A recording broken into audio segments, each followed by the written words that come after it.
اس کا جثہ تو چھوٹا ہے زبردست، لیکن اس کی جرائم بہت زیادہ ہے.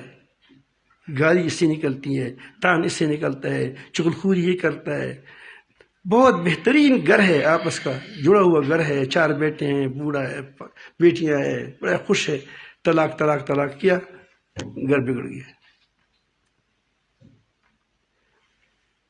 تو آج سے ہم یہ عہد کریں کہ ہم نے اپنی زبانوں کو ٹھیک چلانا ہے. اپنی زبان خصوصاً بوڑھی جو بوڑھی ہے، میں اپنے آپ کو کہتا ہوں، میں خود بھی ٹچ کرتا ہوں،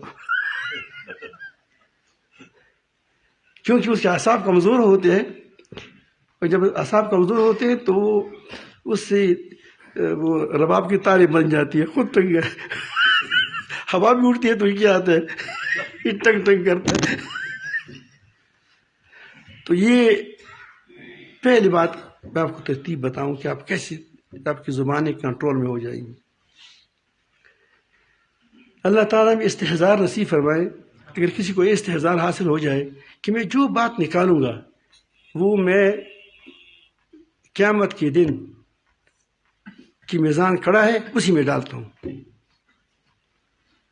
تو آدمی احتیاط کرے گا نہیں کرے گا کہ میں جو بات نکالتا ہوں وہ کہاں ڈالتا ہوں. میزان اللہ تعالیٰ کی میزان میں عدل میں ڈالتا ہوں قیامت کے دن میں، جب تولے جائے گا اس کو. تو یہ تو بڑی بات ہے، انسان ہم نہیں کر سکتے، مشکل بھی ہے ہم سب کے لیے. تو یہ تصور کریں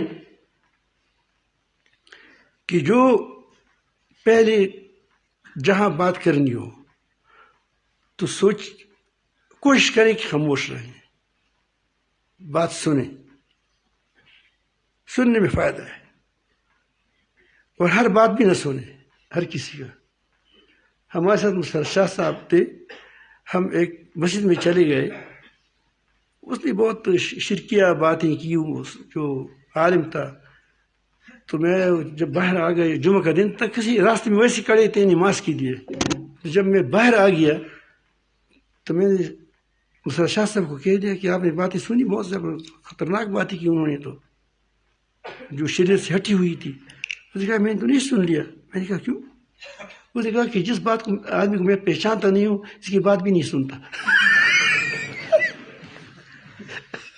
زبردست علاج بتایا ابھی. جس کو جانتا نہیں ہوں تو اس کی بات کی کیا ضرورت ہے کہ سن. تو آپ ایسا کریں کہ پہلے تو بات نہ کریں، خاموش رہیں. انشاءاللہ اس میں آپ کو بڑی عافیت ہوگی. من سکتا نجا من سکتا، نجات پایا اس نے جو کیا.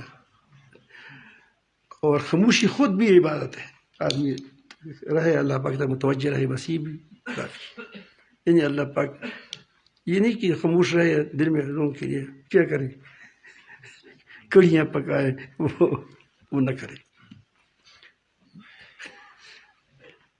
دوسری بات یہ کریں کہ جب بات نکالیں تو پہلے سوچو کہ یہ بات ٹھیک ہے غلط ہے. اگر ٹھیک ہو تو نکالیں، اگر ٹھیک نہ ہو دیکھو آپ کی باتیں کم ہو گئی. جب آپ سوچو گے تو بات آپ کی کم ہو جائے گی. پھر دیکھو کہ اس کا ٹھیک طریقہ کیا ہے. کئی بات ٹھیک ہوتی ہے، آپ میرے ساتھ کہا نہ کہو، میں بڑا خوش ہوتا ہوں آپ کے ساتھ. یہ بات ٹھیک ہے غلط ہے؟ ٹھیک ہے. میں کہتا ہوں کہ آؤ پیٹ بھر دو میرے ساتھ، بات وہی ہے، لیکن اخرا و نغرا میرا پشتو جو ہے یہ فرق ہے. اب بات ٹھیک بات کرو، وہ بھی کیا کریں، وہ بھی ٹھیک طریقے سے کریں. ایسا نہ کریں کہ بات تو ٹھیک کرتے ہو لیکن اس کا طریقہ بونڈی ہو. ایک جگہ میں گیا تھا، یہ بالکل ایسے کہ کوئی تمثیلی واقعہ نہیں ہے، یہ سچی بات ہے. وہاں ایک آدمی نے اپنے بھائی کو لایا، اسی عمر میں بڑا تھا، وہاں بیٹھا تھا، پشت میں کہا، وزیرستان کا تھا.